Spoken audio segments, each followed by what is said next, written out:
Barangay Ginebra, Bobby Ray Parks Jr. mga bro papalit kay Jimmy Malonzo at Troy Rosario kinakailangan sa Philippine Cup. So maraming ang natuwa noong nakuha ng Barangay Ginebra si Troy Rosario mga bro.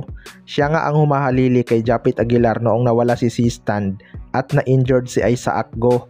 Kaya malaki talaga ang naging expectation ng mga Ginebra fans na magiging malaking factor itong si Troy Rosario.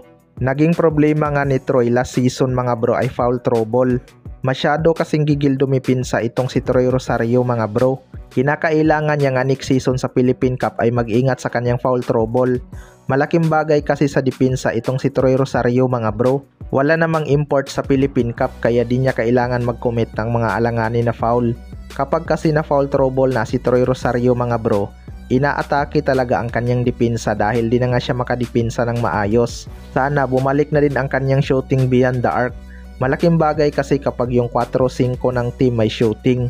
Wingman talaga kasi tong si Troy Rosario, naging sentro lang siya minsan sa Barangay Ginebra kapag nag small ball lineup si Coach Tim Con dahil kulang nga sila sa legit center. Kung nakita nyo noon bago na injured itong si Troy Rosario sa TNT Tropang 5G, napaka-deadly talaga nito sa labas ng shaded lane. Maiwan lang ng dipinsa kaunti mga bro, siguradong titirahan ka talaga nito. May iilang trace pa rin naman siya sa Barangay Ginebra pero di na talaga tulad dati. Sa kabilang banda naman mga bro, Bobby Ray Parks Jr. papalit kay Jimmy Malonzo. Malaking kawalan talaga itong si Jimmy Malonzo sa Barangay Ginebra kahit sabihin natin kaya naman ng Barangay Ginebra makaabot ng finals noong na-injured siya.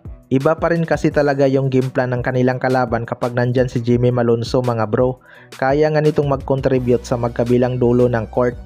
Pero ayon nga sa source mga bro ay binabalak na daw kunin ng Barangay Ginebra si Bobby Ray Parks Jr. para papalit kay Jimmy Malonzo. Well, para sa akin mga bro, matagal lang ang naro-rumors itong si Bobby Ray Parks Jr. sa Barangay Ginebra. Bata pa lang ito, dream team niya na daw talaga ang Barangay Ginebra. Kaya may mga naging usap-usapan kaya ayaw nito sa TNT Tropang 5G dahil mas gusto nito sa crowd favorite team na Barangay Ginebra. Pero nasa TNT nga ang rights nitong si Bobby Ray Parks Jr. mga bro, kaya hindi ito basta-basta mapapapirma ng Barangay Ginebra kapag hindi trinid ng TNT ang kanyang rights. Marami namang trade asset tong Barangay Ginebra na pwedeng pamalit kay Bobby Ray Parks Jr. mga bro. Pero TNT is TNT, hindi nga yan nagpapatalo sa trade. Kaya malaki din ang posibilidad na key player ang kanilang hihingiin na kapalit nito kapag nangyari. Kaso paubos na nga itong mga quality player ng Barangay Ginebra mga bro. Halos yung kanilang starting unit na nga lang ang kayang makasabay sa mga contender na team dahil mababaw na talaga ang kanilang bench.